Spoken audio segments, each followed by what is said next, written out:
మధ్యాహ్నం కడుపు నిండా తిన్నాక అలా కాసేపు మంచం ఎక్కి కునుకు తీయాలని కోరుకొని వారుండరు. ఆ సమయంలో వచ్చే నిద్రను ఆపుకోవటం ఎవరి తరమూ కాదు. అయితే ఈ మధ్యాహ్నపు కునుకు మన మెదడు ఆరోగ్యానికి మంచిదేనా, లేక దీనివల్ల ఏమైనా నష్టాలున్నాయా, మనం ఈ అలవాటును మార్చుకోవాలా అనే డౌట్లు చాలా మందిలో ఉంటాయి. అమృతం అతిగా తింటే విషం అన్నట్లే మధ్యాహ్నపు నిద్ర విషయంలో కూడా శాస్త్రవేత్తలు సరిగ్గా ఇదే చెప్తున్నారు. చాలా మందిలో సందేహాలను రేకెత్తించే ఈ అలవాటు వెనుక ఉన్న అసలు శాస్త్రీయ అంశాలేంటో, అది మన మెదడును ఎలా ప్రభావితం చేస్తుందో తెలుసుకోవటం చాలా ముఖ్యం. మధ్యాహ్నపు కునుకు వల్ల కలిగే అద్భుత ప్రయోజనాలు. సైన్స్ ప్రకారం మధ్యాహ్నం పూట తక్కువ సమయం నిద్రపోవటం వలన మెదడుకు రీఛార్జ్ అయినట్లు అవుతుంది.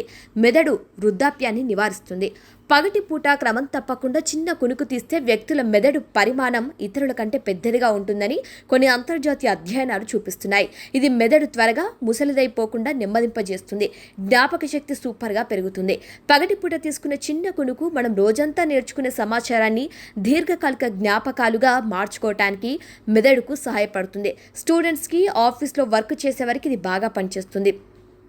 మధ్యాహ్నం 1 గంట దాటిన తర్వాత శరీరంలో సహజంగానే అలసట మొదలవుతుంది. ఆ సమయంలో చిన్న కునుకు తీస్తే అలసట మాయమై మిగతా రోజంతా శక్తి, ఏకాగ్రత పెరుగుతాయి.